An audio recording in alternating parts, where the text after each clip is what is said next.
Le SMS du cabinet d'avocats est arrivé un mardi matin, alors que j'arrosais mes fleurs de lune. 23 millions d'euros. Le chiffre flamboyait sur l'écran de mon téléphone, comme une sorte d'hallucination. Mes doigts arthritiques tremblaient tandis que je posais mon arrosoir, renversant de l'eau sur le rebord de la fenêtre. À 62 ans, après une modeste carrière à enseigner la littérature du XIXe siècle à des étudiants de premier cycle, je venais de devenir multimillionnaire. Madame Lawson, disait le message. Veuillez contacter notre bureau immédiatement concernant la succession de Charles Lambert. Des documents urgents attendent votre signature. Oncle Charles, mon grand-oncle excentrique et brillant qui m'avait toujours envoyé des cartes d'anniversaire avec des billets de 20 €, même lorsque j'avais largement dépassé la cinquantaine. Le génie de l'investissement qui n'avait assisté qu'à 3 réunions de famille de toute ma vie, partant toujours plus tôt avec des excuses marmonnées sur les fluctuations du marché. Il était mort il y a 3 semaines à l'âge de 95 ans, et j'avais envoyé des fleurs, mais je n'avais pas été invité au petit service privé. Maintenant, je comprenais pourquoi.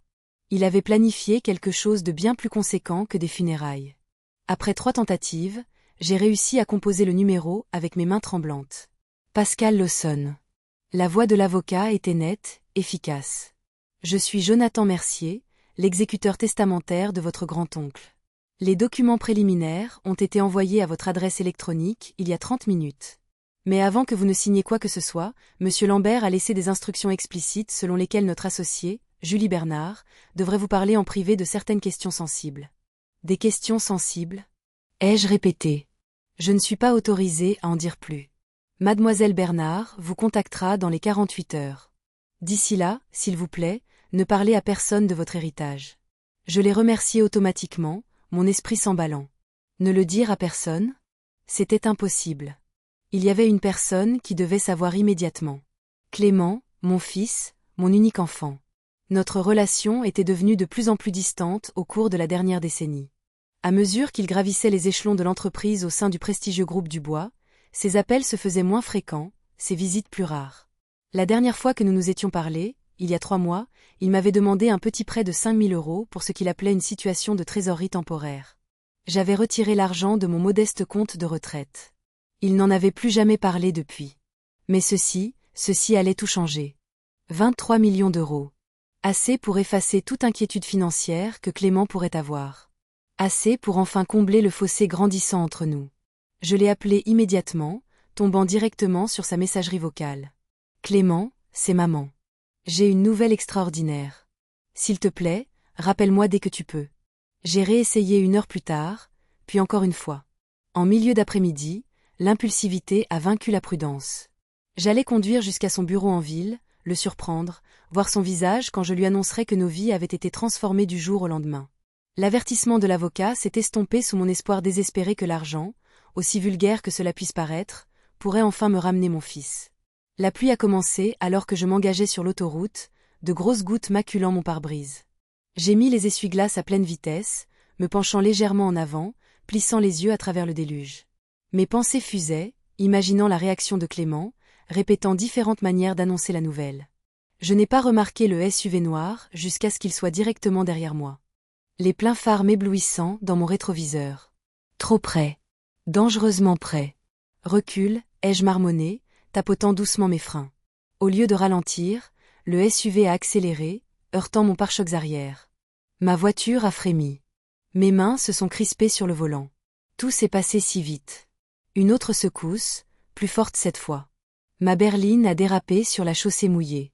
Je me suis battue pour garder le contrôle alors que le SUV se mettait à ma hauteur. Un coup de volant délibéré de l'heure par m'a envoyé en toupie vers la glissière de sécurité. Le métal a hurlé contre le métal. Le verre a volé en éclats. Le monde s'est renversé alors que ma voiture basculait par-dessus la barrière et dévalait le talus. Douleur, obscurité, sirène hurlant de ce qui semblait être à des kilomètres. Mon souvenir clair suivant, des odeurs d'antiseptiques et des machines qui bipent, le visage solennel d'un médecin flottant au-dessus de moi. Fractures multiples, hémorragie interne, opération réussie, très chanceuse, je dérivais entre conscience et inconscience. Chaque fois que je refaisais surface, je posais la même question. Mon fils, est-ce que quelqu'un a appelé mon fils ? Le 3e jour, une infirmière aux yeux bienveillants m'a aidé à composer le numéro de Clément.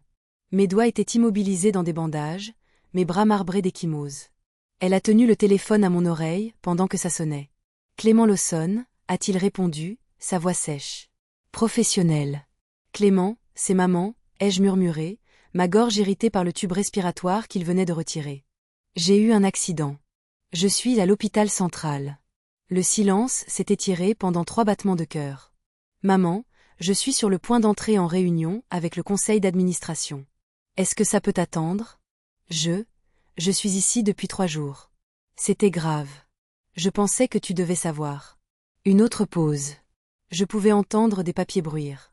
Écoute, je n'ai ni le temps ni l'argent pour tes drames en ce moment. Les choses sont extrêmement tendues et je suis en lice pour une promotion. J'essaierai de passer bientôt.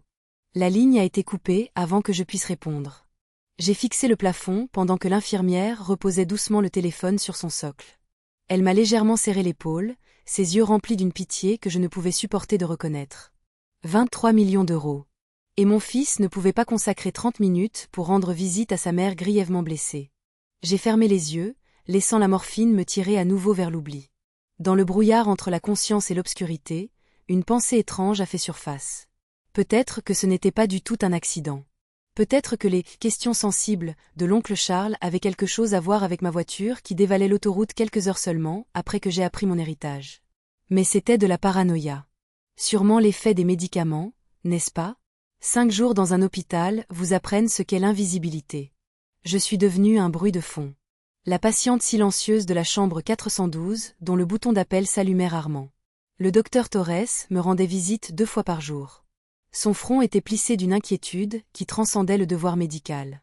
Nous avions enseigné dans la même université pendant des décennies avant nos retraites respectives. Elle en biochimie, moi en littérature française. Maintenant, elle surveillait ma guérison avec l'attention féroce d'une amitié de 30 ans. Le rapport de police parle d'un accident impliquant un seul véhicule, a dit Thérèse, faisant défiler les informations sur sa tablette alors qu'elle était assise à côté de mon lit. Route mouillée, aquaplanage possible. Ce n'était pas ça, ai-je chuchoté, en faisant attention à ne pas être entendue par l'infirmière qui changeait ma perfusion. Quelqu'un m'a poussé hors de la route. L'expression de Thérèse n'a pas changé, mais ses yeux se sont aiguisés. Tu en es certaine? Un SUV noir? Délibérément. L'as-tu dit à la police? J'ai légèrement secoué la tête, grimaçant au mouvement. Ils penseront que je suis confuse ou pire, sénile. Pascal, personne ne me croirait, ai-je interrompu. Une femme de 62 ans avec une commotion cérébrale qui prétend à une tentative de meurtre. J'ai besoin de comprendre pourquoi avant de dire quoi que ce soit. Thérèse m'a serré doucement la main, en tenant compte de la perfusion. Clément n'est toujours pas venu. La question était plus douloureuse que mes côtes fracturées. Non, je l'ai appelé 6 fois. Ne le fais pas, ai-je dit. Il a clairement indiqué ses priorités. L'expression de Thérèse s'est durcie. Elle n'avait jamais particulièrement apprécié Clément, bien qu'elle ait maintenu une façade polie pour moi. Son absence actuelle avait brisé même ce prétexte. L'héritage, murmura-t-elle. Pourrait-il être lié à ton accident? La même question avait tourné dans mon esprit pendant les longues nuits douloureuses. Je ne sais pas. L'avocat a dit que quelqu'un du nom de Julie Bernard devait me parler de questions sensibles avant que je ne signe quoi que ce soit. Julie Bernard? Thérèse fronça les sourcils. Pourquoi ce nom me semble-t-il familier? Avant qu'elle ne puisse élaborer, une agitation dans le couloir attirait notre attention. Une voix masculine, insistante et autoritaire, couvrait les protestations de l'infirmière. Je suis son fils. Je me fiche des heures de visite, Clément. Thérèse se leva, se positionnant presque protectricement entre mon lit et la porte. Sa posture en disait long, le médecin prêt à défendre son patient, l'ami protégeant la blessée. Mon fils est apparu dans l'embrasure de la porte, impeccablement vêtu de ce que j'ai reconnu comme un costume coûteux, ses cheveux sombres parfaitement coiffés. Pendant un instant, j'ai entrevu le petit garçon qui m'apportait autrefois des pissenlits, avant que le temps et l'ambition n'aient durci ses traits pour en faire le visage d'un étranger. « Mère, dit-il, son regard cataloguant mes blessures avec un détachement clinique. Tu as l'air en meilleure forme que ce à quoi je m'attendais, étant donné que j'ai failli mourir. » Les mots m'ont échappé avant que je puisse les tempérer. Une lueur de quelque chose, de la culpabilité, de l'agacement, a traversé son visage. J'ai été submergée par une acquisition majeure. Le moment de ta situation était malheureux. Thérèse a émis un petit son d'incrédulité. Clément la regarda comme s'il venait de remarquer sa présence. Docteur Rodriguez, toujours à traîner dans les parages, je vois. Toujours présente, répondit-elle d'un ton égal. La tension s'est étirée entre eux jusqu'à ce qu'une femme apparaisse derrière Clément, mince, élégante, avec des yeux intelligents qui ont rapidement évalué la pièce. Elle portait une robe de couleur crème qui murmurait une richesse discrète, ses cheveux sombres ramenés en un chignon lisse et brillant. « Vous devez être la mère de Clément », dit-elle en s'avançant avec un sourire chaleureux qui transforma ses traits. « Je suis Julie, sa femme. J'avais hâte de vous rencontrer, même si j'aurais préféré que ce soit dans de meilleures circonstances. » Julie, le nom a résonné comme une décharge électrique. Julie Bernard, l'associée de l'avocat. Clément s'est agité, mal à l'aise. « Oui. Eh bien, nous nous sommes mariés il y a 3 mois. » Une petite cérémonie aux Seychelles, a ajouté Julie, se rapprochant de mon lit. Clément a dit que ce serait trop difficile pour vous de voyager, mais j'ai insisté pour que nous venions vous voir dès notre retour. Un autre mensonge révélé. Clément n'avait jamais mentionné de mariage, et encore moins de m'y inviter. Alors que Julie arrivait à mes côtés, ses yeux ont rencontré les miens directement pour la première fois. Le sourire chaleureux s'est figé, le sang se retirant de son visage si rapidement que j'ai craint qu'elle ne s'évanouisse. Sa main, tendue vers la mienne, tremblait visiblement. « Est-ce que ça va ?» ai-je demandé. Elle me fixait avec un choc non dissimulé, son sang-froid complètement brisé. « Vous, balbutia-t-elle, puis s'arrêta brusquement. « Je suis désolée, réussit-elle finalement à dire. « Vous ressemblez exactement à quelqu'un que j'ai connu. » Clément fronça les sourcils, nous regardant avec une irritation confuse. « Julie, qu'est-ce qui se passe ?» Elle ne semblait pas l'entendre, son regard fixé sur mon visage avec une intensité qui me mettait profondément mal à l'aise. « Vous êtes Pascal Lawson, murmura-t-elle. La petite nièce de Charles Lambert. » La pièce est devenue silencieuse. L'expression de Clément s'est durcie en quelque chose que je ne pouvais pas lire. « Comment connaissez-vous l'oncle Charles ?» ai-je demandé prudemment. Julie a ouvert la bouche, puis l'a refermée. Quelque chose a traversé ses traits. Un calcul, une décision, avant qu'elle ne se ressaisisse avec un effort visible. « Votre fils l'a mentionné, dit-elle doucement, bien que sa voix porte encore un léger tremblement. Je suis désolée pour votre perte. Étiez-vous proche ? » Avant que je puisse répondre, Clément est intervenu. « Mère, nous devons discuter de tous les papiers ou documents que tu aurais pu recevoir récemment. Pour des raisons fiscales, Thérèse s'est avancée.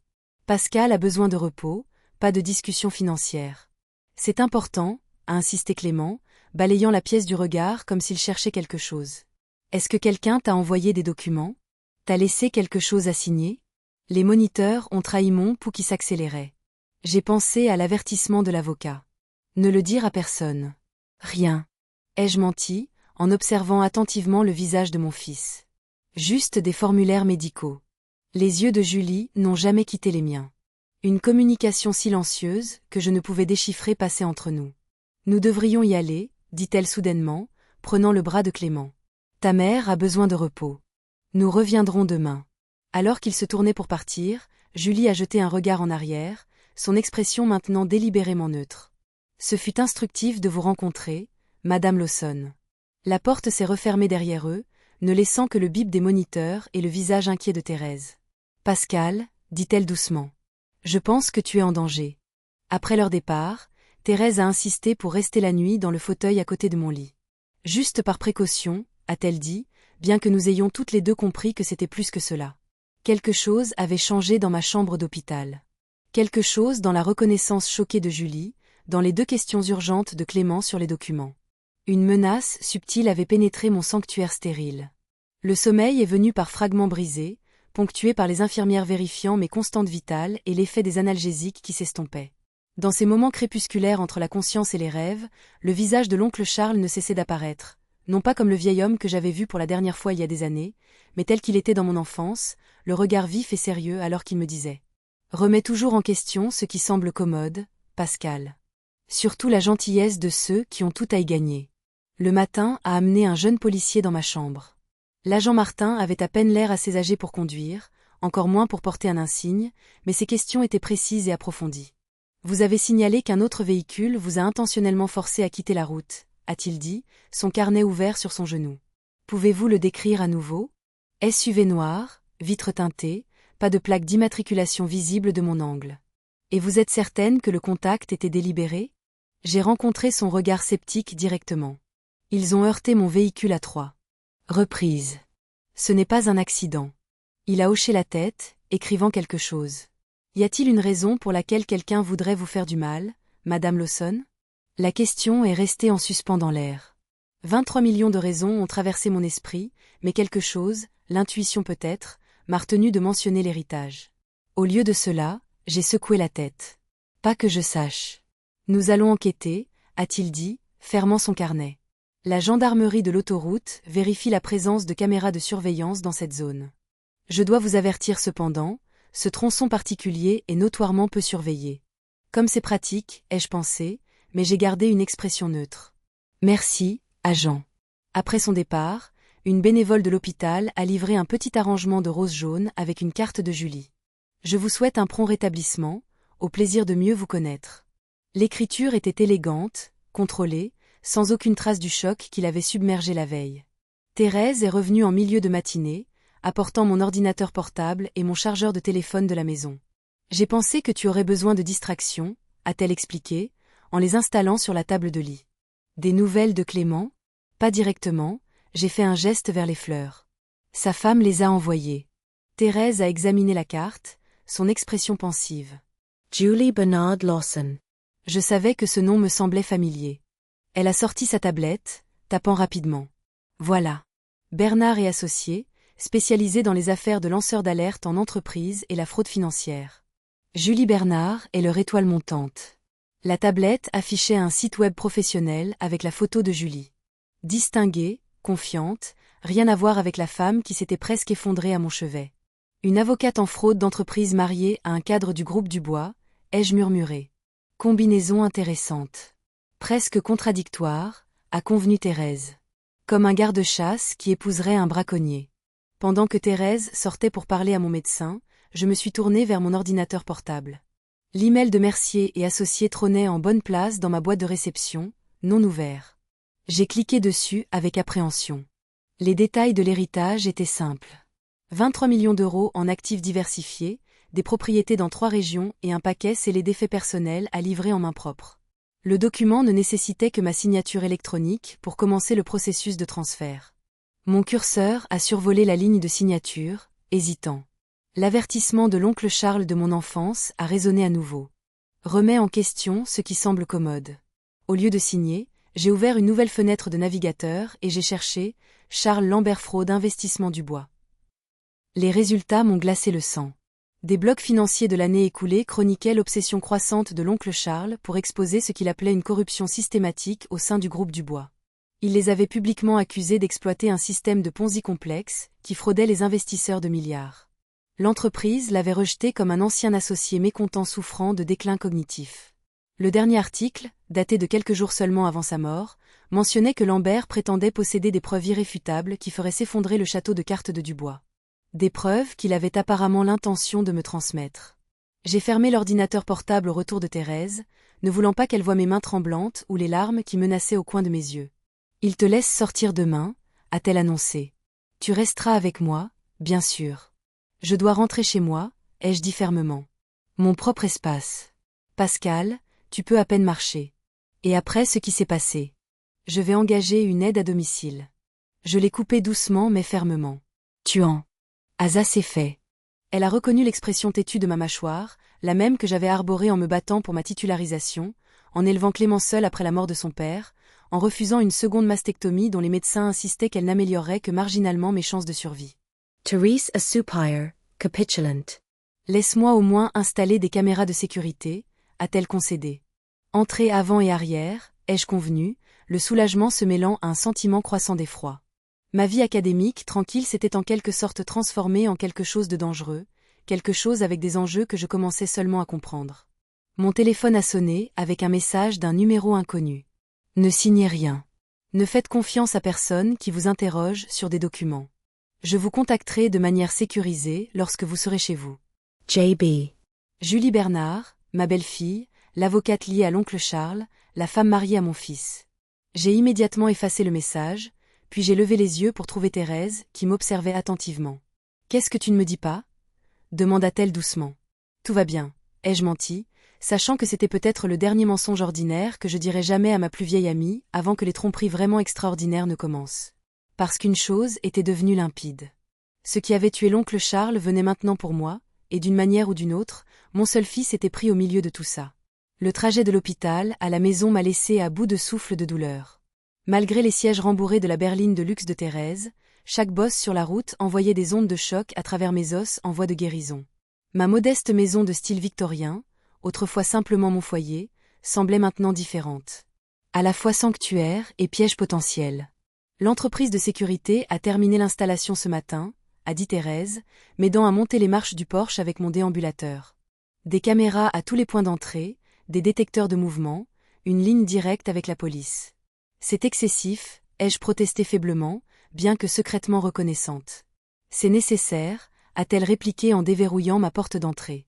L'aide à domicile arrive à 16 heures. Je l'ai personnellement sélectionnée. 20 ans d'expérience. Des références impeccables. À l'intérieur, tout semblait exactement comme je l'avais laissé ce matin fatidique. L'arrosoir encore sur le rebord de la fenêtre. Les fleurs de lune pendantes par négligence. Une tasse de thé à moitié finie, pétrifiée sur la table d'appoint. Pourtant, quelque chose semblait subtilement anormal. L'air était perturbé d'une manière que je ne pouvais pas articuler. Quelqu'un est venu ici, ai-je murmuré. Thérèse a froncé les sourcils. C'est impossible. J'avais la seule clé, et les serrures n'ont pas été forcées. Vérifie mon bureau. Elle a disparu dans le couloir pendant que je me laissais tomber avec précaution sur le canapé, luttant contre le vertige. Quand Thérèse est revenue, son expression a confirmé mes soupçons. Les tiroirs de ton bureau ont été fouillés avec soin. Tout a été remis en place, mais pas tout à fait dans le bon ordre. Le classeur est intact, pour autant que je puisse en juger. J'ai hoché la tête, étrangement soulagée. Le classeur contenait 30 ans de paperasse banale, des déclarations d'impôts, des dossiers médicaux, les bulletins scolaires de l'enfance de Clément. Rien de valeur pour personne d'autre, mais mon bureau aurait pu contenir les documents de l'oncle Charles si je les avais reçus avant l'accident. Après que Thérèse soit partie à contre-cœur pour son service à l'hôpital, promettant de revenir ce soir-là, je suis restée assise dans le silence, écoutant ma maison s'installer autour de moi. L'horloge de parquet dans le couloir, le bien le plus précieux de mon père, marquait le temps avec une précision métronomique, chaque tic-tac un battement de cœur de ma vie diminué. À précisément 14h17, mon téléphone prépayé a sonné, l'appareil que Thérèse avait acheté au cas où, séparé de mon portable habituel. Le message ne contenait qu'une adresse et une heure. Parc du Lac, Banhaix, 16h30. Pas besoin de signature. Julie. L'aide à domicile, Madame Hébert, une femme pragmatique aux cheveux poivre et sel et aux avant-bras de déménageur, est arrivée à 16h. Après m'avoir aidé à changer mes pansements et à prendre mes médicaments, elle a semblé surprise par ma demande. Vous voulez aller au parc aujourd'hui? Juste pour prendre un peu l'air frais, ai-je dit en affichant un sourire fragile. Le médecin a recommandé de courtes promenades. Vous m'accompagnerez, bien sûr. Elle a eu l'air dubitative, mais a acquiescé. 20 minutes maximum. Et nous prenons le fauteuil roulant. Le parc du Lac était heureusement proche, à seulement 3 pâtés de maison de ma maison. Madame Hébert a poussé mon fauteuil roulant le long des allées bordées d'arbres, soufflant légèrement dans les douces pentes. Au bord j'ai repéré une silhouette solitaire sur un banc surplombant l'eau. J'aimerais me reposer ici, ai-je dit à Madame Hébert en désignant le banc. Peut-être pourriez-vous nous trouver de l'eau. Il y a un vendeur près de l'aire de jeu. Une fois qu'elle est partie à contre-cœur, Julie s'est rapidement approchée de moi, son apparence élégante remplacée par des vêtements quelconques, un jean, un sweat à capuche, des lunettes de soleil, les cheveux cachés sous une casquette de baseball. Nous n'avons pas beaucoup de temps, dit-elle à voix basse. Il surveille votre maison. Qui surveille? Et pourquoi me rencontrez-vous comme ça? Quel est votre véritable lien avec l'oncle Charles? La façade composée de Julie s'est légèrement fissurée. Je suis vraiment la femme de Clément. Cette partie n'est pas un mensonge. Mais je suis aussi l'avocate que Charles Lambert a engagée pour vous protéger et livrer certains documents. Vous avez épousé mon fils dans le cadre de votre travail juridique. L'absurdité de la situation m'a presque fait rire malgré les circonstances. Non, répondit-elle sèchement. J'ai rencontré Clément lors d'un gala de charité l'année dernière, bien avant que votre oncle n'approche notre cabinet. La connexion était une coïncidence. Je ne crois plus aux coïncidences. Moi non plus. Julie a jeté un coup d'œil vers le chemin par lequel Madame Hébert reviendrait. L'important est que votre accident n'était pas un hasard. Les gens de Dubois croient que vous avez déjà les documents. Quels documents?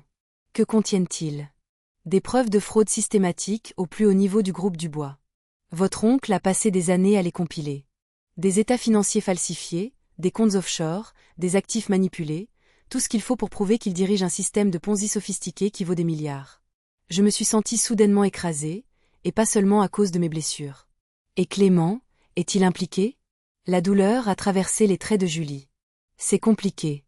Je crois que Victor Dubois le prépare, l'impliquant progressivement dans des transactions douteuses. Clément ne comprend probablement pas toute l'étendue de ce à quoi il participe. Vous le défendez, ai-je observé. J'essaie de le sauver, a-t-elle corrigé. Et vous? Les documents seront livrés demain par un coursier qui travaillait avec votre oncle. Une fois que vous les aurez, je pourrai vous aider à tout présenter à l'autorité des marchés financiers. Madame Hébert est apparue au loin, portant des bouteilles d'eau. Et vous? Ai-je demandé rapidement.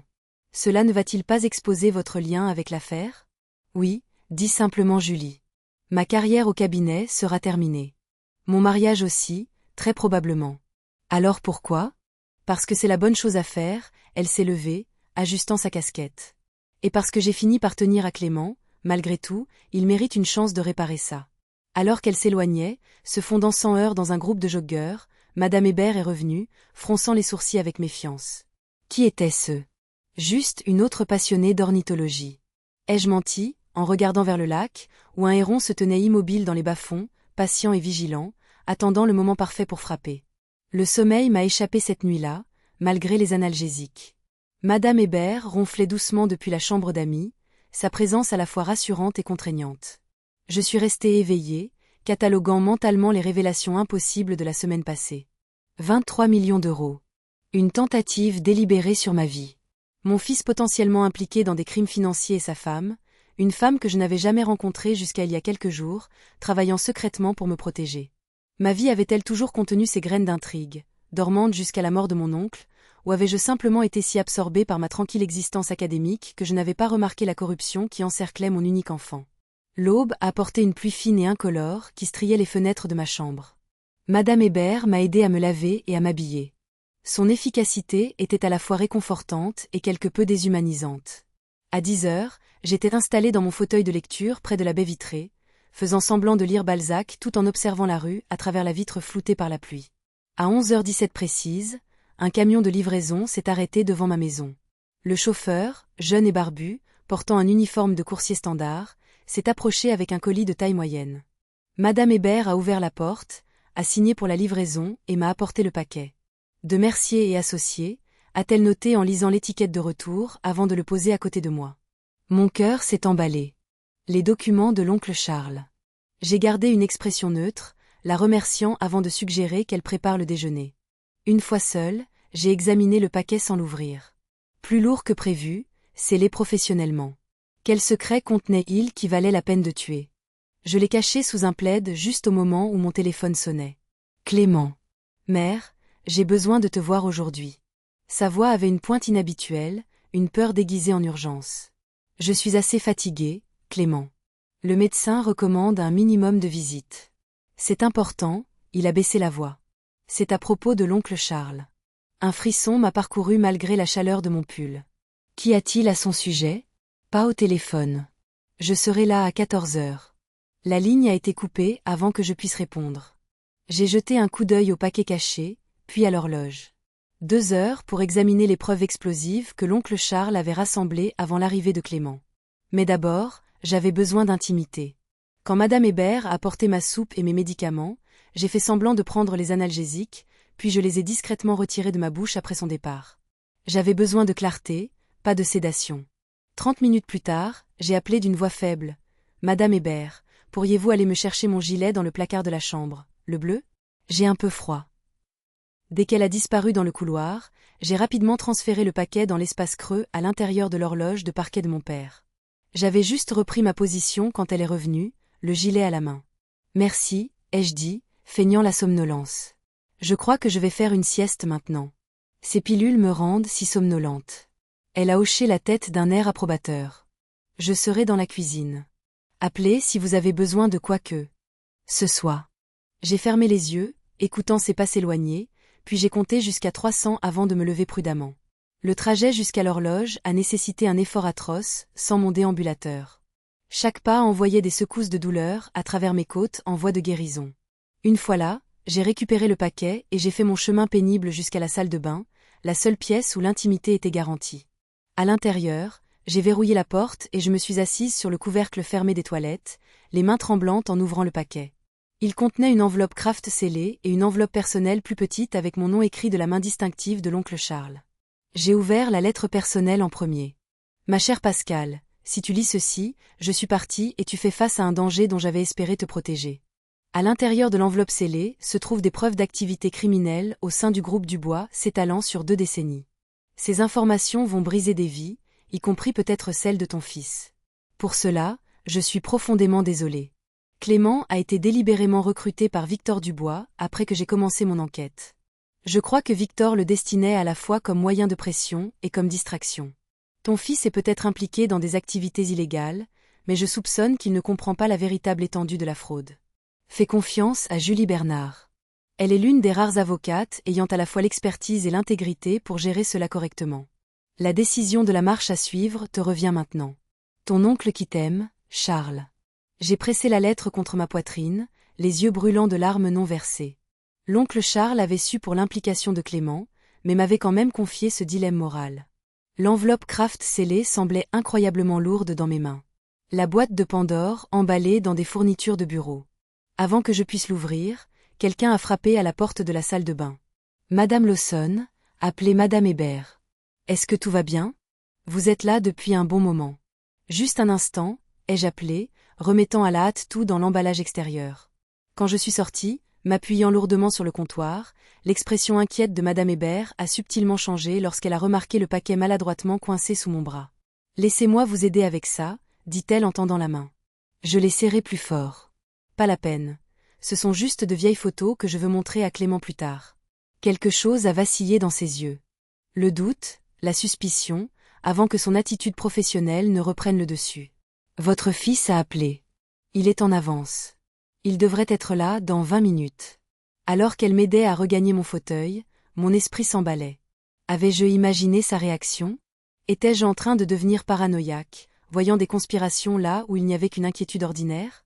L'horloge de parquet a sonné une fois, marquant la demi-heure, 90 minutes avant l'arrivée prévue de Clément. Pourtant, il était déjà en route. Je devais cacher à nouveau le paquet, quelque part où il ne penserait pas à chercher. Mais d'abord, je devais savoir exactement ce que l'oncle Charles avait découvert, et si mon fils n'était qu'un pion dans le jeu de Victor Dubois, ou quelque chose de bien pire. Madame Hébert rôdait à proximité, son attention se portant périodiquement sur le paquet que je tenais sur mes genoux. Je devais examiner son contenu avant l'arrivée de Clément, mais pas avec des yeux vigilants surveillant chacun de mes mouvements. Je me sens assez fatiguée, dis-je en feignant un gémissement tout en me tortillant dans mon fauteuil. Je crois que j'aimerais me reposer dans ma chambre avant l'arrivée de Clément. Bien sûr, elle s'est déplacée pour m'aider à me lever. Je viendrai voir comment. Vous allez dans 15 minutes. Une fois dans ma chambre, la porte fermement fermée, je me suis déplacée aussi vite que mon corps brisé le permettait. Du tiroir de ma table de chevet, j'ai sorti un petit coupe-papier à manche de nacre, un cadeau de Thérèse pour ma 30e année d'enseignement. Avec une précision chirurgicale, j'ai ouvert l'enveloppe Kraft, en prenant soin de ne rien déchirer qui pourrait révéler mon intrusion. À l'intérieur se trouvaient des clés USB, des états financiers et des photographies. Des dizaines d'entre elles montrant Victor Dubois rencontrant divers officiels dans des contextes qui semblaient délibérément secrets. Plusieurs montraient Clément, l'air mal à l'aise, remettant des enveloppes à des hommes au visage de pierre en costume coûteux. Les eurodatages montraient une progression, l'implication de mon fils s'approfondissant au cours de l'année écoulée. Les documents financiers étaient complexes, mais même mon œil non averti pouvait reconnaître les schémas de tromperie. Des fonds déplacés entre des sociétés écrans, des rendements pour les investisseurs fabriqués à partir de nouveaux investissements plutôt que de bénéfices réels, des bilans qui ne pouvaient absolument pas s'équilibrer.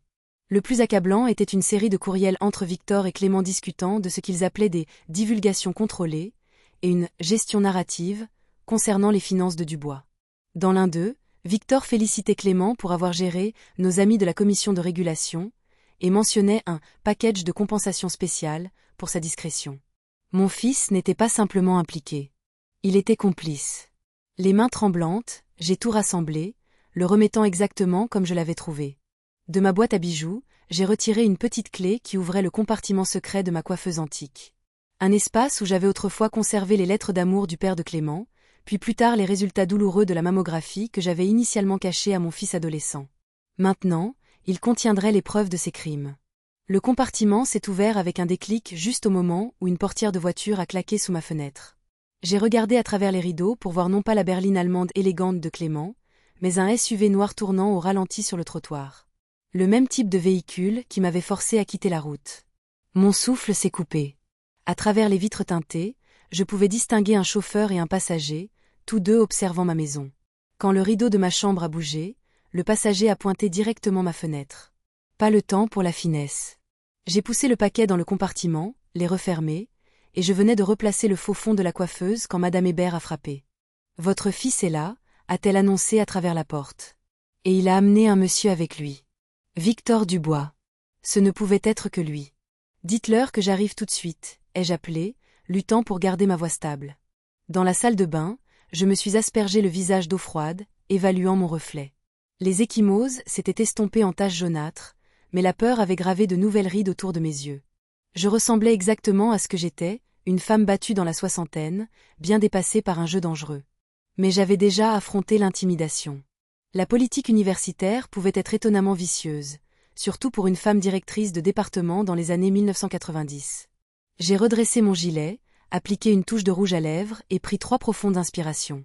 Quand je suis entré dans le salon, Clément se tenait près de la cheminée, la tension évidente dans chaque ligne de son corps. À côté de lui, ce n'était pas Victor, mais un homme plus jeune, musclé, sans expression, avec la posture hypervigilante de la sécurité privée. « Mère, dit Clément, sa voix artificiellement enjouée. Tu as meilleure mine. Incroyable ce que le fait de frôler la mort peut faire pour le teint, ai-je répondu sèchement. Qui est ton ami? Marc Fournier, Madame Lawson, dit l'homme, sans tendre la main. Chef de la sécurité de Monsieur Dubois. Je suis ici pour m'assurer que tout se passe bien. Quelle délicatesse.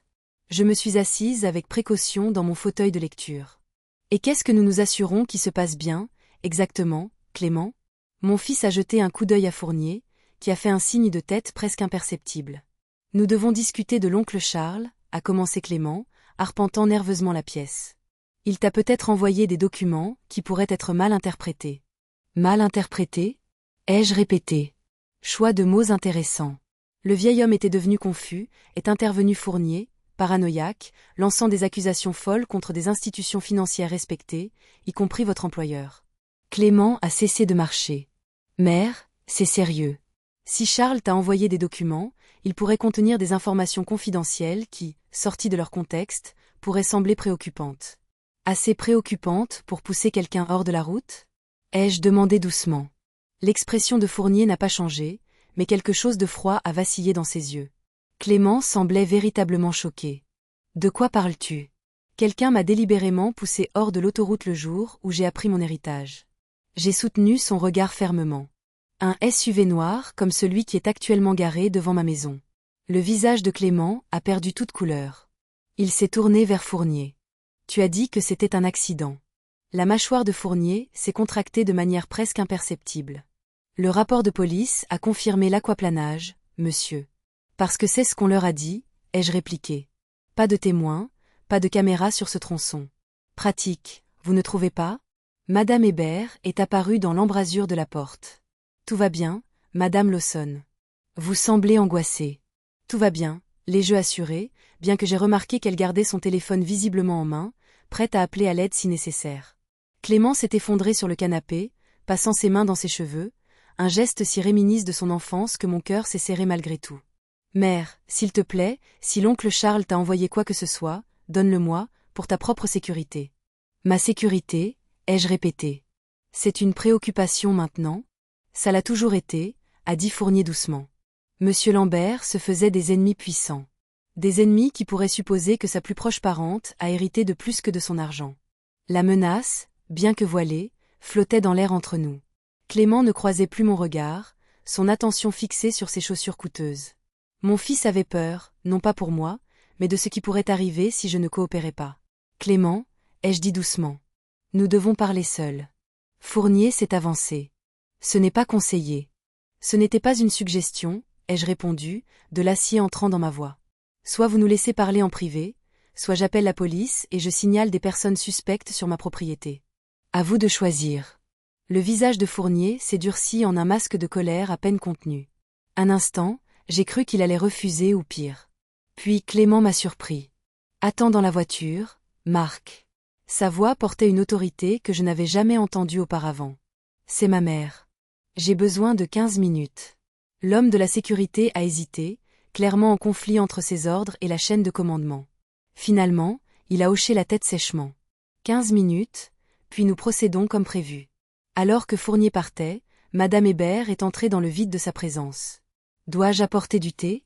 Ce serait charmant, ai-je dit, reconnaissante de son intuition. Peut-être que cela pourrait vous prendre 20 minutes à le préparer. L'Earl Grey est dans le garde-manger du fond. La compréhension a vacillé dans ses yeux.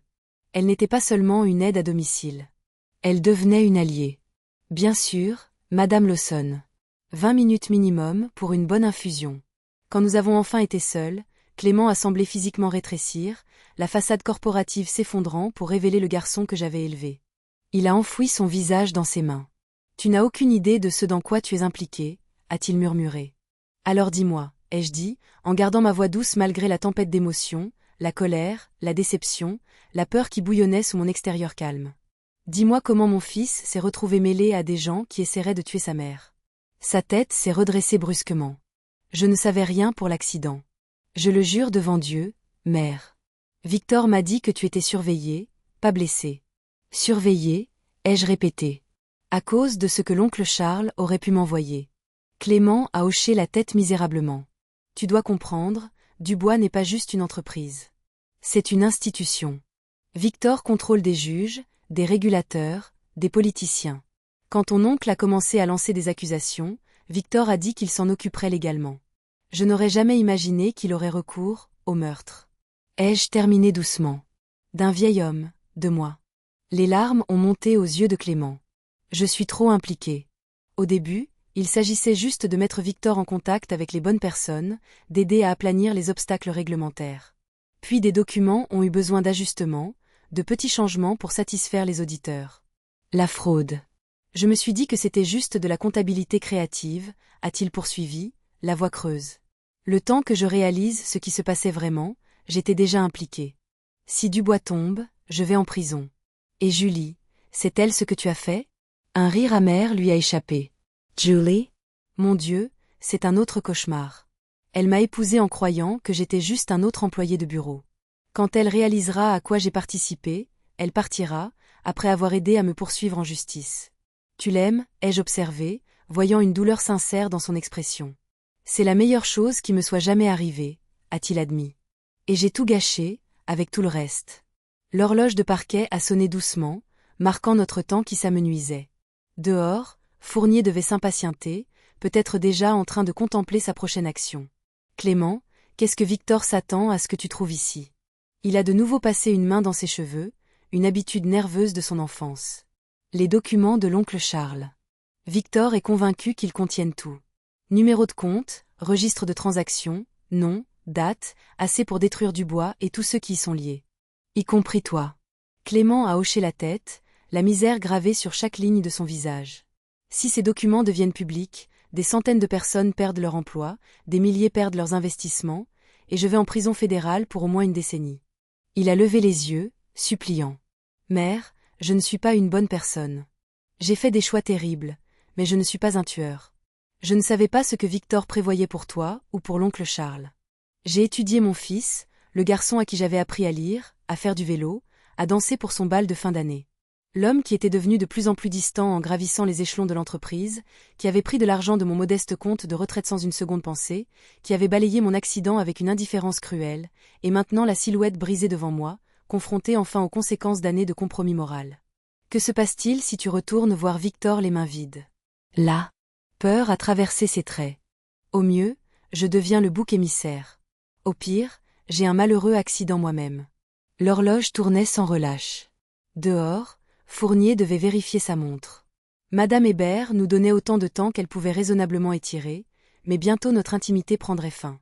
J'ai pris ma décision.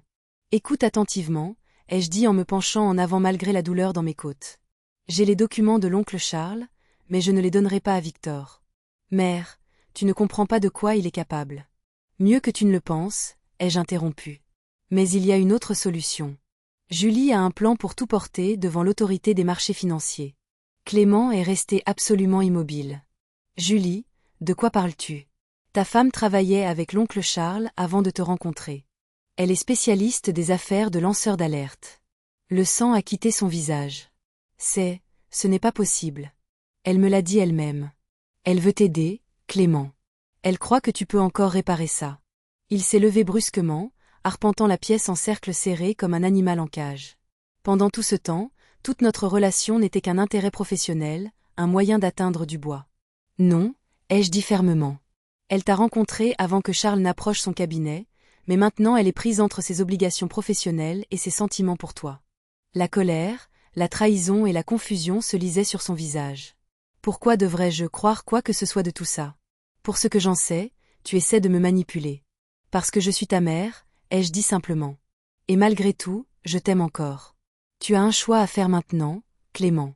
Aider Victor à continuer cette fraude et devenir encore plus complice, ou travailler avec Julie et moi pour y mettre fin. Son expression s'est effondrée. Il n'y a pas de bonne issue pour moi, de toute façon. Il y a le fait de faire ce qui est juste, ai-je répliqué.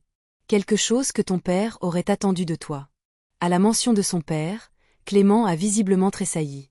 Dehors, une portière de voiture a claqué. La patience de Fournier était manifestement à bout. Nous n'avons plus de temps, ai-je dit avec urgence. J'ai besoin de ta décision maintenant. Es-tu avec nous ou avec Victor? Pendant un long moment, Clément est resté figé dans l'indécision, le poids de ses choix l'écrasant visiblement. La porte d'entrée s'est ouverte, Fournier revenant, et quelque chose a changé dans les yeux de mon fils. Une résolution peut-être, ou une résignation. J'ai besoin de voir ces documents moi-même, a-t-il murmuré avec urgence. J'ai besoin de savoir exactement ce qu'ils contiennent avant de pouvoir décider. Pas tout à fait un engagement, mais pas un rejet non plus. Avant que je puisse répondre, Fournier est apparu dans l'embrasure de la porte, sa masse remplissant le cadre d'une menace tacite. Le temps est écoulé, a-t-il annoncé. Monsieur Dubois attend un rapport. Clément s'est redressé, son masque professionnel se remettant en place avec une aisance pratiquée. Ma mère et moi sommes parvenus à un accord. Elle fournira ce dont nous avons besoin, mais elle a besoin de temps pour tout localiser. Les yeux de Fournier se sont rétrécis avec méfiance. Où sont les documents, Madame Lawson? Pas ici, ai-je menti doucement. Mon amie Thérèse les a dans son coffre-fort à la banque. Une précaution après mon accident. Alors nous rendrons visite à cette Thérèse ensemble, a dit Fournier en s'avançant vers moi. Clément s'est interposé. Ce ne sera pas nécessaire. Ma mère a accepté de tout récupérer demain. Nous devrions faire notre rapport à Victor.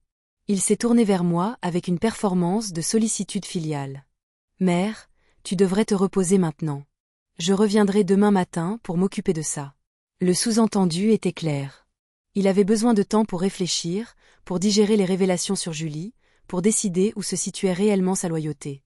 J'ai hoché la tête, jouant le jeu. Bien sûr, mon chéri. Je me sens assez fatigué. Fournier n'a pas bougé. Monsieur Dubois a été explicite. Nous ne partons pas sans les documents. Et vous les aurez, l'a assuré Clément. Une fois que ma mère aura suffisamment récupéré pour y accéder. La presser maintenant ne fera que retarder les choses. Un silence tendu s'est étiré entre eux, le subordonné défiant l'autorité du fils de son supérieur. Finalement, Fournier a pris son téléphone. Je dois vérifier ça avec Monsieur Dubois. Alors qu'il sortait dans le couloir pour passer son appel, Clément s'est penché près de moi, sa voix à peine audible. Si ce que tu dis sur Julie est vrai, dis-lui de nous retrouver au parc de la rivière demain, 10 heures. Kiosque Nord. Il s'est reculé, ses yeux cherchant les miens. Je ne promets rien. J'ai juste besoin de comprendre à quoi je suis confronté. Fournier est revenu, son expression illisible. Monsieur Dubois a accepté votre calendrier, Madame Lawson, mais il envoie une sécurité supplémentaire pour surveiller votre maison cette nuit. Pour votre protection. Les derniers mots dégoulinaient d'insincérité. Clément m'a lancé un regard d'avertissement. Joue le jeu. Quelle délicatesse, ai-je dit, égalant la fausse amabilité de Fournier. Bien que j'ai déjà mon aide-soignante qui reste avec moi. Madame Hébert. Oui. Fournier a souri finement. Nous avons vérifié ses antécédents. Ancienne infirmière militaire. Des références impressionnantes.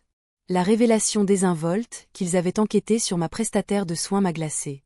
Depuis combien de temps observait-il? Que savait-il d'autre? Après leur départ, Clément avec une étreinte formelle et raide qui ressemblait à une performance pour le bénéfice de Fournier. Madame Hébert est sortie de la cuisine, un plateau de thé à la main. Je suppose qu'ils ne resteront pas pour un Earl Grey, a-t-elle observé sèchement. Non. Je me suis enfoncée dans mon fauteuil, soudainement épuisée. Mais nous avons d'autres soucis. Ils postent une surveillance à l'extérieur. Elle a hoché la tête, sans surprise. J'ai remarqué le deuxième SUV arriver alors qu'il partait. 2 hommes, coin est. Vous êtes très observatrice pour une aide à domicile. 20 ans dans le renseignement militaire, avant l'école d'infirmière, vous apprend à remarquer les détails. Elle a posé le plateau de thé et a tiré une chaise.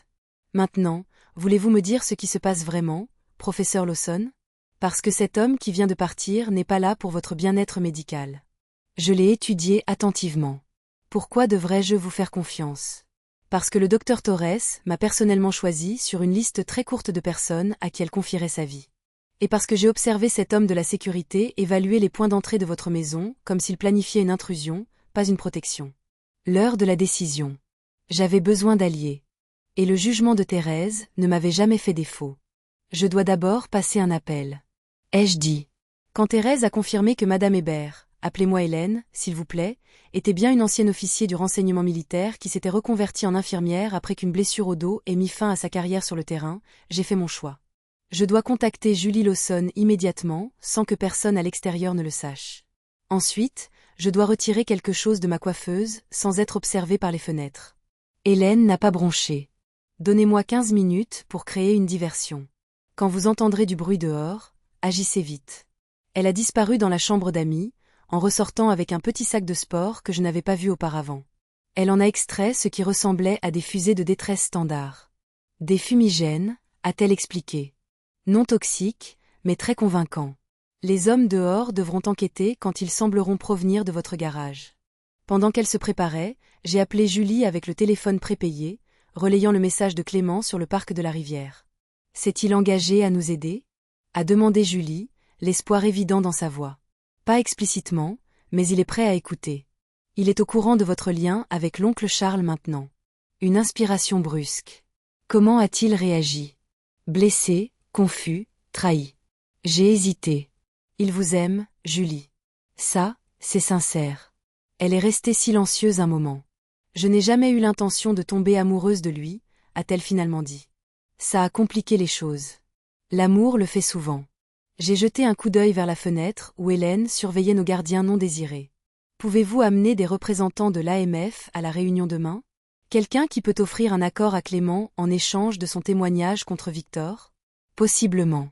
Mais Pascal, vous devez comprendre quelque chose. Les documents que vous avez ne sont pas seulement des preuves de fraude financière. Ils contiennent également des preuves de corruption, de chantage, et même des liens avec le crime organisé. Victor Dubois ne risque pas seulement des sanctions financières. Il risque des décennies en prison. Les gens comme ça ne partent pas tranquillement. Hélène m'a fait signe. 1 minute avant la diversion. Je comprends le danger, ai-je dit rapidement. Mais pour l'instant, je dois sécuriser ces documents et passer la nuit. Demain à 10h, parc de la rivière. Quelques secondes après avoir raccroché, de la fumée a commencé à s'échapper du côté de ma maison. Hélène a hoché la tête brusquement. Maintenant. Je me suis déplacée aussi vite que mon corps blessé le permettait, récupérant le paquet de l'oncle Charles du compartiment de la coiffeuse. Le temps que je retourne dans le salon, Hélène observait à travers les stores les 2 hommes de la sécurité abandonner leur véhicule pour enquêter sur la fumée. Nous avons peut-être 3 minutes, a-t-elle dit. Où voulez-vous le cacher?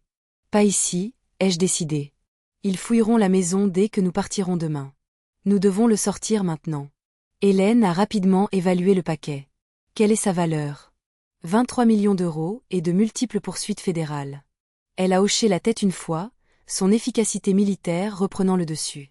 Le ponceau de drainage derrière votre propriété est relié au système principal. Je l'ai remarqué plus tôt en vérifiant le périmètre. Nous pouvons l'utiliser. Je peux à peine marcher, encore moins ramper dans des tuyaux de drainage, lui ai-je rappelé. Vous n'aurez pas à le faire. Elle s'est dirigée vers la cuisine, revenant avec un grand sac de congélation étanche. Les documents vont là-dedans. Je ferai la livraison pendant que vous créez une deuxième diversion. Alors qu'elle scellait soigneusement le paquet, j'ai réalisé ce qu'elle proposait.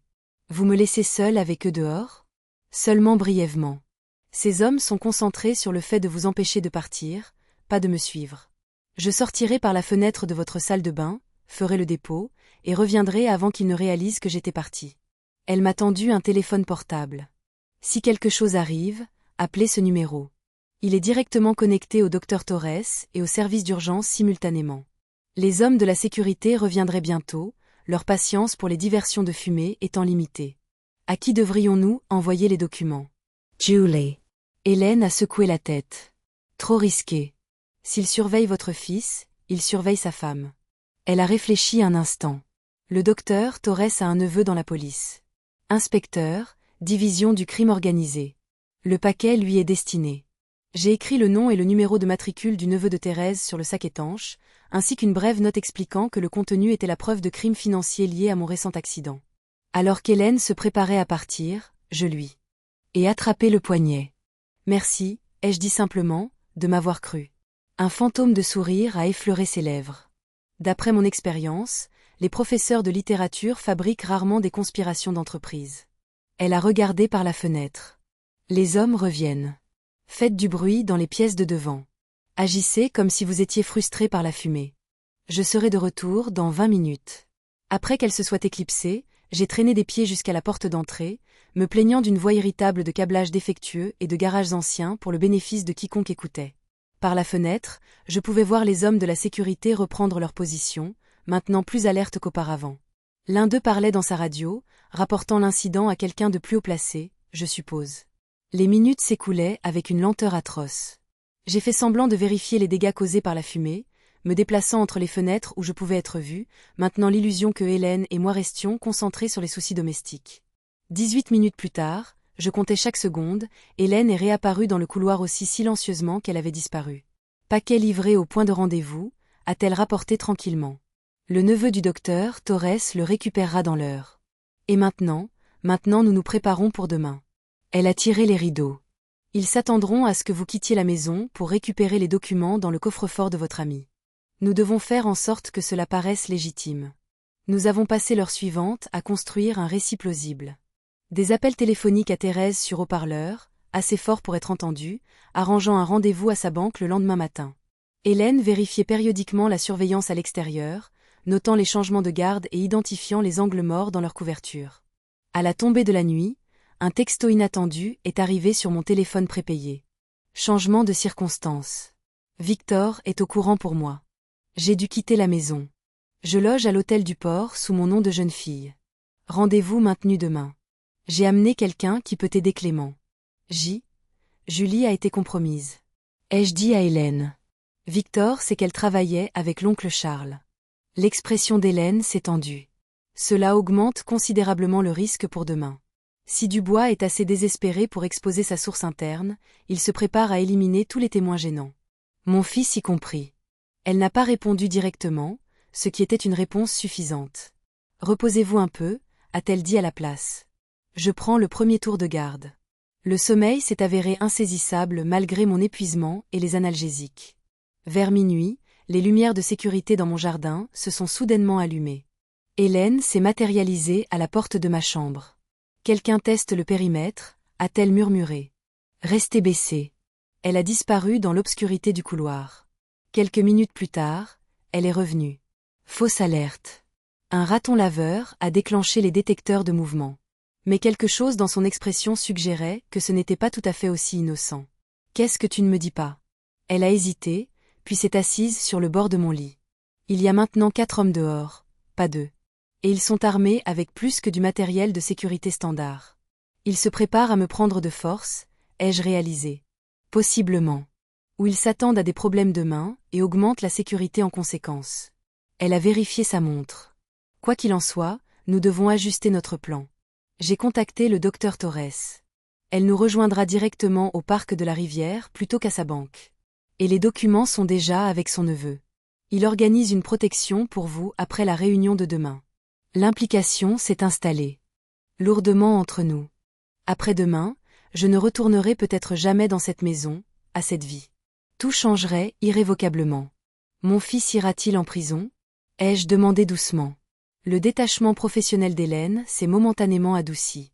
Cela dépend de ce qu'il choisira de faire demain, et de la valeur de son témoignage contre Dubois. Alors qu'elle partait pour continuer sa veillée, je me suis retrouvée à fixer le plafond, pensant à Clément enfant, sa concentration féroce lorsqu'il construisait avec des blocs, sa curiosité sans borne, sa conviction absolue que sa mère pouvait résoudre n'importe quel problème. Quelque part en chemin, ce garçon était devenu un homme qui croyait que l'argent et le statut valaient la peine de tout compromettre. Demain déterminerait s'il restait quelque chose de ce garçon, s'il choisirait la rédemption ou continuerait sa descente dans le monde corrompu de Victor Dubois. Quoi qu'il en soit, la mère en moi pleurerait ce qui avait été perdu. L'aube est arrivée avec une brune persistante qui perlait sur les vitres et transformait mon jardin en un tableau scintillant. Hélène m'a aidé à m'habiller en plusieurs couches, des vêtements pratiques qui me permettraient de bouger malgré mes blessures. Chaque mouvement envoyait une douleur irradiante à travers mes côtes en voie de guérison. Mais aujourd'hui, l'inconfort physique semblait trivial comparé à ce qui m'attendait. Victor a appelé Clément à 5h17 ce matin, a rapporté Hélène en vérifiant son téléphone. Le docteur Torres a un contact à la compagnie de téléphone. L'appel a duré 6 minutes. Pouvons-nous savoir ce qui a été dit ? Elle a secoué la tête. Seulement que cela a eu lieu. Clément a ensuite passé 2 appels. Un au téléphone habituel de Julie, qui est resté sans réponse, et un à un numéro prépayé, probablement le sien. J'ai absorbé cette information pendant qu'Hélène me tressait les cheveux, une coiffure que je n'avais pas portée depuis des décennies, mais qu'elle insistait être plus pratique pour les activités d'aujourd'hui. L'implication que je pourrais avoir besoin de bouger rapidement flottait, non dite, entre nous. L'équipe de sécurité se prépare à nous suivre, a-t-elle continué en jetant un coup d'œil à travers les stores de la salle de bain. Ils ne font même plus semblant d'être discrets. Ils croient que nous allons à la banque de Thérèse pour récupérer les documents, lui ai-je rappelé. Ils s'y attendront, ce qui nous donne environ 30 minutes de confusion lorsque nous irons au parc à la place. Elle m'a tendu un comprimé et de l'eau. Anti-inflammatoire, pas un analgésique. Vous devez avoir les idées claires. À 9h15 précise, nous sommes partis dans la berline banale d'Hélène. Les SUV noirs se sont éloignés du trottoir avant que nous n'ayons atteint le bout de ma rue. 2 véhicules, 4 hommes nous suivant sans prétention. Ils maintiennent une distance mais surveillent tous les virages, a observé Hélène, conduisant avec la compétence précise de quelqu'un qui avait probablement vécu des situations bien plus dangereuses que celle-ci. Exactement comme prévu. Et Thérèse est déjà au parc de la Rivière avec son neveu. Ils ont sécurisé le kiosque nord et ont des officiers en civil à proximité. Elle a délibérément pris un mauvais virage en direction de la banque de Thérèse, comme notre surveillance l'anticiperait. Julie est arrivée au parc il y a 10 minutes. Aucun signe de Clément pour l'instant. Mon cœur s'est serré à la mention de mon fils. L'appel matinal de Victor avait-il changé sa volonté hésitante de se rencontrer ? Était-il en ce moment même en train de révéler nos plans à son mentor corrompu ? Il y a quelque chose à quoi vous devriez vous préparer, a dit Hélène, sa voix s'adoucissant légèrement. Votre fils pourrait ne pas venir, ou pire, il pourrait venir avec les gens de Dubois. Il sera là, ai-je dit avec plus de confiance que je n'en ressentais. Quoi qu'il soit devenu, il est toujours mon fils. Je dois croire qu'il y a une limite qu'il ne franchira pas. Hélène ne m'a pas contredite, mais son silence en disait long. Alors que nous approchions du quartier des banques, elle a brusquement tourné dans une rue latérale, accélérant pour passer un feu orange que nos poursuivants n'ont pas pu franchir. Le temps qu'ils se redirigent, nous avions changé de route 2 fois et nous nous dirigions vers le parc de la Rivière par une direction inattendue. Ils le découvriront rapidement, a averti Hélène. Nous avons peut-être 10 minutes d'avance. Le parc est apparu devant nous. La brume matinale s'accrochait encore à la lisière des arbres le long de la rivière. Hélène s'est garée sur le parking nord-ouest, le plus éloigné de notre destination. Nous marchons à partir d'ici, a-t-elle dit en m'aidant à sortir de la voiture. Restez près des arbres où les lignes de vue sont brisées. Avec Hélène soutenant une grande partie de mon poids, nous avons traversé le parc humide, suivant des sentiers de service plutôt que les allées principales. Le kiosque est apparu à travers la brume, une élégante structure victorienne perchée sur une petite colline surplombant la rivière. Thérèse se tenait sous son dôme peint en blanc aux côtés d'un homme à l'air sérieux dans la quarantaine qui ne pouvait être que son neveu, l'inspecteur Rodriguez. Aucun signe de Clément ou de Julie. Ils sont à 5 minutes derrière nous, a rapporté Thérèse alors que nous montions les marches du kiosque. Julie est à l'intérieur de ce café de l'autre côté de la rue, en train d'observer. Elle dit que Clément a envoyé un texto disant qu'il venait seul, mais elle ne peut pas le vérifier. L'inspecteur Rodriguez s'est avancé. Madame Lawson, nous avons examiné les documents que vous avez fournis. Si ne serait-ce que la moitié de ce qu'ils contiennent est exact, Victor Dubois risque de multiples accusations fédérales. Fraude en valeurs mobilières, fraude électronique, corruption de fonctionnaires, évasion fiscale, peut-être même racket. Et mon fils. L'expression de l'inspecteur s'est légèrement adoucie. En fonction de son niveau d'implication et de sa volonté de coopérer, tout est possible, de la probation à 15 ans de prison. Le procureur est prêt à offrir un accord, mais seulement s'il témoigne contre Dubois. Une silhouette élancée est sortie du café de l'autre côté de la rue. Julie, portant une casquette de baseball et une veste surdimensionnée qui ne parvenait pas tout à fait à dissimuler son allure élégante. Elle a couru vers le kiosque, balayant constamment son environnement du regard. Clément arrive, a-t-elle annoncé, légèrement essoufflée. Mais quelque chose ne va pas. Il a insisté pour conduire lui-même, a refusé de me dire son itinéraire, et avait l'air bizarre. Bizarre comment ? Ai-je demandé. Comme s'il choisissait ses mots avec soin, comme si quelqu'un pouvait écouter. Elle s'est tournée vers l'inspecteur Rodriguez. En combien de temps pouvez-vous faire venir plus d'officiers ici ? Ils sont déjà en position, l'a-t-il assuré. 4 en civil dans tout le parc, le raid en attente à 3 rues d'ici. Hélène, qui avait surveillé les entrées du parc, s'est soudainement raidie. Véhicule en approche. SUV noir, entrée sud-est. Nos poursuivants nous avaient rattrapés plus tôt que prévu. Et un autre, a rapporté Thérèse en montrant la route du nord. Il arrive vite. Julie a sorti son téléphone. Clément ne répond pas. Je pense que... Elle n'a jamais terminé sa phrase. Un 3e véhicule est entré par l'ouest. L'Audi argenté de Clément, se déplaçant précisément à la vitesse autorisée, tournant avec une précision mécanique dans le parking le plus proche. Au moment où elle s'est arrêtée, 4 SUV noirs ont convergé de différentes directions, la bloquant. C'est un piège, a déclaré Hélène d'un ton neutre. Ils l'ont utilisé comme appât. La portière du conducteur de la voiture de Clément s'est ouverte. Mon fils en est sorti, le visage.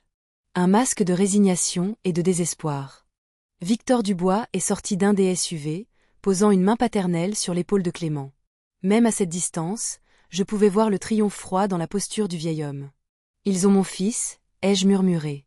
L'inspecteur Rodriguez parlait déjà rapidement dans sa radio, mobilisant ses officiers. Julie était devenue d'une pâleur mortelle, ses yeux rivés sur la silhouette lointaine de Clément. Je dois aller le voir, ai-je dit en faisant un pas en avant. Hélène m'a attrapé le bras. C'est exactement ce que Dubois veut. Il utilise Clément pour vous faire sortir. Je m'en fiche, ai-je répondu doucement mais fermement en retirant sa main. C'est mon fils. Alors que je m'éloignais de l'abri du kiosque, Thérèse a attrapé mon autre bras.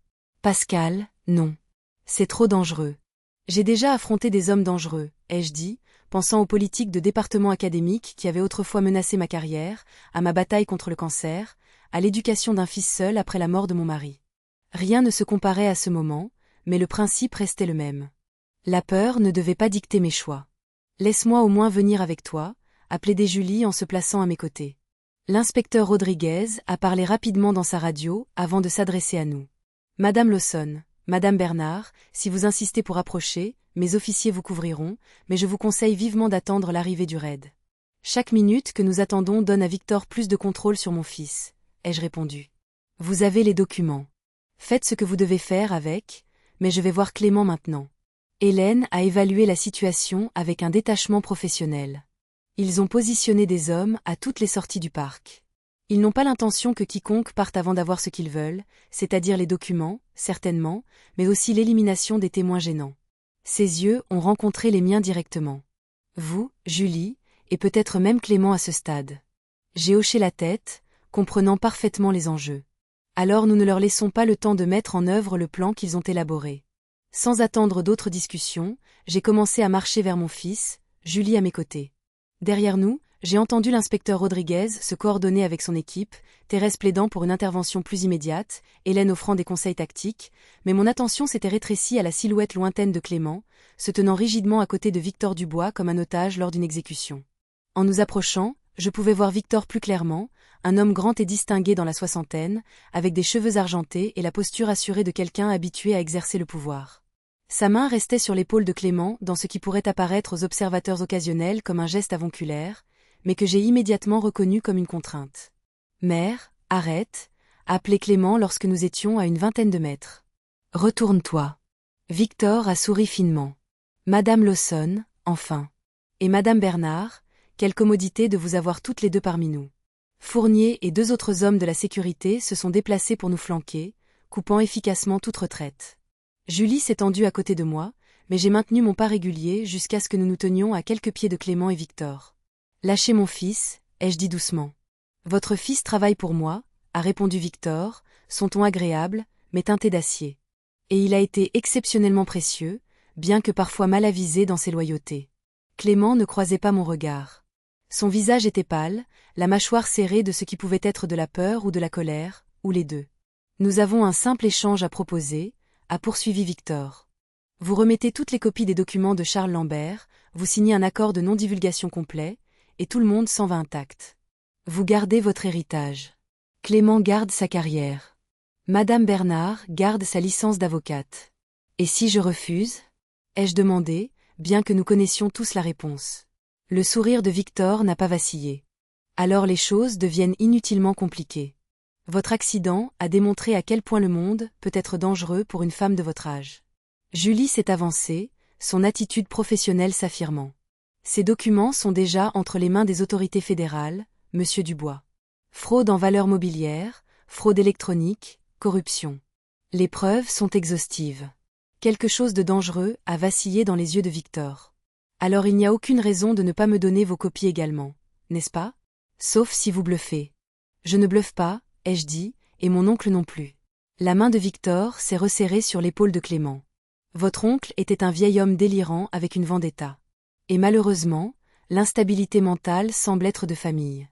D'abord, Charles avec ses théories du complot paranoïaque. Maintenant, vous avec votre accident tragique et la confusion qui en résulte. La menace implicite était claire. Si je ne coopérais pas, il me discréditerait. Peut-être me ferait-il déclarer incompétente, ou pire. Clément, ai-je dit, ignorant Victor pour m'adresser directement à mon fils. Tu as un choix à faire, maintenant. Mon fils m'a enfin regardé, son expression tourmentée. Ce n'est pas si simple, mère. Si, ça l'est, a répliqué Julie, sa voix douce mais ferme. Clément, j'ai vu les preuves. Ce n'est pas seulement de la comptabilité créative. Des gens ont été blessés. Des investisseurs qui ont tout perdu. Des employés dont les retraites ont disparu. De vraies personnes avec de vraies vies. Des gens meurent en affaires, est intervenu froidement Victor. Les faibles sont séparés des forts. C'est la loi naturelle. Il n'y a rien de naturel dans la fraude, ai-je répondu. Ou la tentative de meurtre. Clément a visiblement tressailli au mot « meurtre ». Ses yeux ont filé vers Victor, puis sont revenus vers moi. Une nouvelle lassitude dans son expression. Je n'ai rien à voir avec votre accident, a dit Victor doucement. Une mesure de sécurité trop zélée, complètement non autorisée. Comme les hommes qui surveillaient ma maison, comme les 4 SUV qui bloquent actuellement les sorties du parc. J'ai fait un geste autour de nous. Cela ne ressemble pas à une réunion d'affaires, Victor. Cela ressemble à une entreprise criminelle acculée par les autorités. Pour la première fois, l'incertitude a traversé les traits de Victor.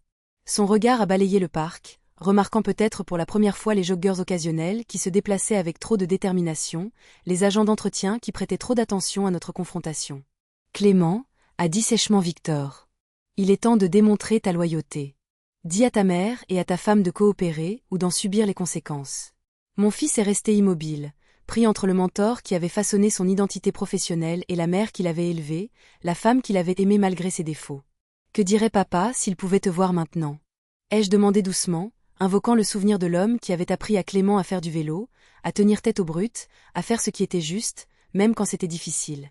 Quelque chose s'est brisé dans l'expression de Clément, le masque professionnel se fissurant pour révéler le garçon que j'avais élevé, l'homme qu'il pourrait encore devenir.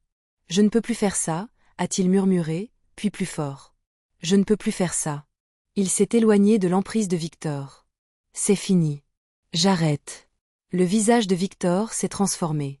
Le mentor affable disparaissant en un instant pour révéler quelque chose de froid et de reptilien. Espèce de petit parasite ingrat, a-t-il sifflé à Clément. C'est moi qui t'ai fait. Tout ce que tu as, tout ce que tu es, ça vient de moi. Pas tout, a répondu Clément, sa voix plus stable maintenant. Il s'est déplacé pour se tenir à côté de Julie et de moi, franchissant physiquement la division. Ma conscience vient de mes parents. Fournier a fait un pas en avant, sa main se déplaçant sous sa veste vers ce que je ne pouvais que supposer être une arme dissimulée. Les autres hommes de la sécurité se sont déployés, créant un périmètre autour de nous. C'est votre dernière chance, a dit Victor, son sang-froid se fracturant davantage. Rendez les documents, signez les accords, et peut-être que j'envisagerai de permettre à votre fils un avenir en dehors des murs de la prison. Il est trop tard pour les menaces, a dit Julie. Regardez autour de vous, Victor. Dans tout le parc, les visiteurs apparemment occasionnels avaient cessé leur comédie. Le jogger près de la fontaine tenait maintenant un insigne de police. Les agents d'entretien s'étaient positionnés stratégiquement derrière l'équipe de sécurité de Victor. L'inspecteur Rodriguez s'est approché depuis le kiosque, flanqué d'officiers en uniforme. Les yeux de Victor dartaient de part et d'autre, calculant les probabilités, les issues possibles. Ça ne change rien. J'ai des relations que votre petit inspecteur de police ne pourrait même pas imaginer. Des juges, des députés, des fonctionnaires de régulation, tous dans ma poche. C'est pourquoi nous avons saisi la justice au niveau national, a dit Thérèse, nous rejoignant avec Hélène à ses côtés. Vos relations locales ne peuvent rien pour vous face à l'autorité des marchés financiers ou la brigade financière. Comme sur un signal, un convoi de véhicules noirs avec des insignes officiels a déferlé dans le parc, bloquant les sorties restantes. Des hommes et des femmes en coupe-vent blasonnés PJ sont sortis, se déplaçant avec une précision coordonnée. Fournier a atteint son arme, mais Hélène s'est déplacée avec une vitesse choquante pour une femme de son âge, sa main s'élançant pour saisir son poignet, dans ce qui devait être une prise atroce. « Je ne ferai pas ça », a-t-elle dit calmement alors que les genoux de Fournier fléchissaient. 20 ans dans le renseignement militaire vous apprennent où se trouvent les faisceaux nerveux. L'inspecteur Rodriguez s'est avancé, un signe tendu. « Victor Dubois, vous êtes en état d'arrestation pour fraude en valeurs mobilières, fraude électronique, complot et tentative de meurtre.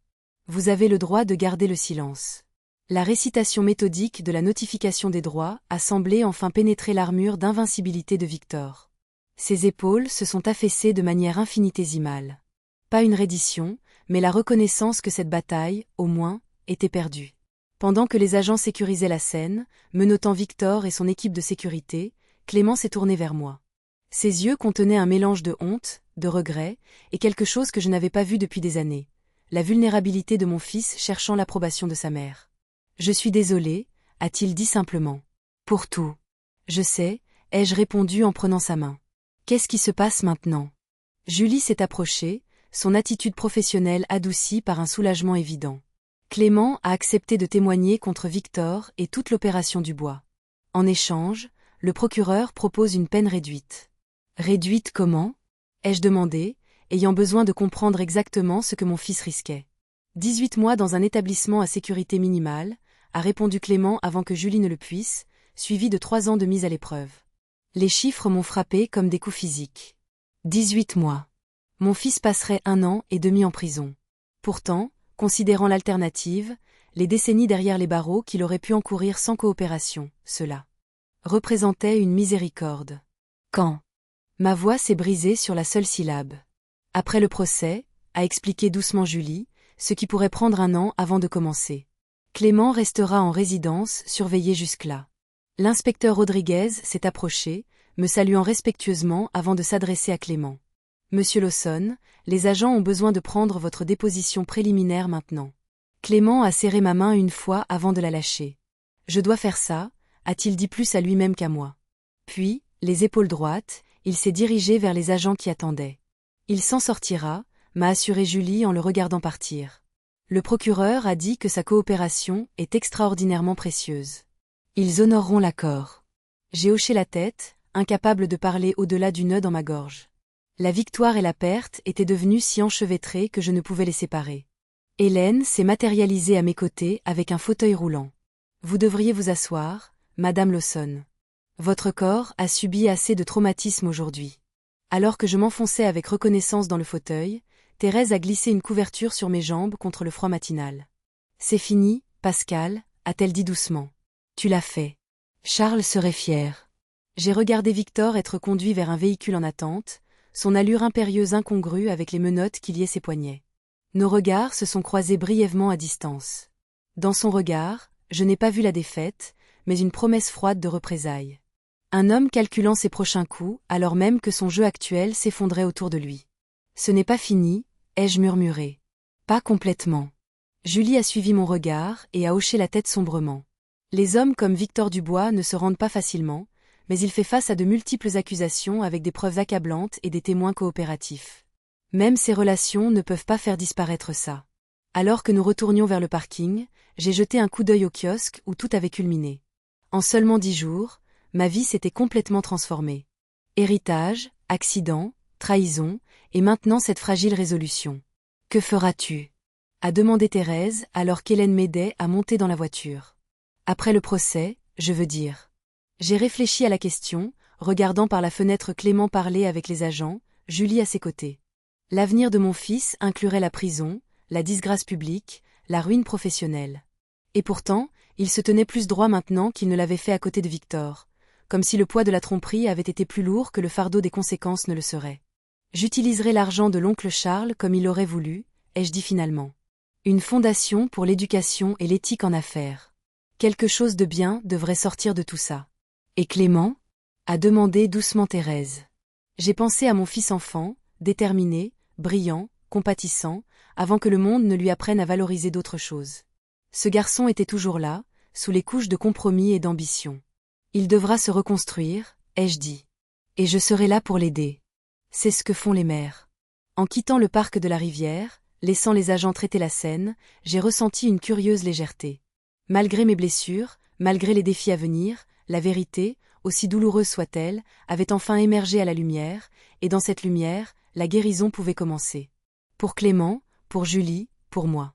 L'oncle Charles m'avait confié son héritage, sachant qu'il briserait des vies. Mais peut-être que dans cette fragmentation, quelque chose de plus fort pourrait finalement émerger.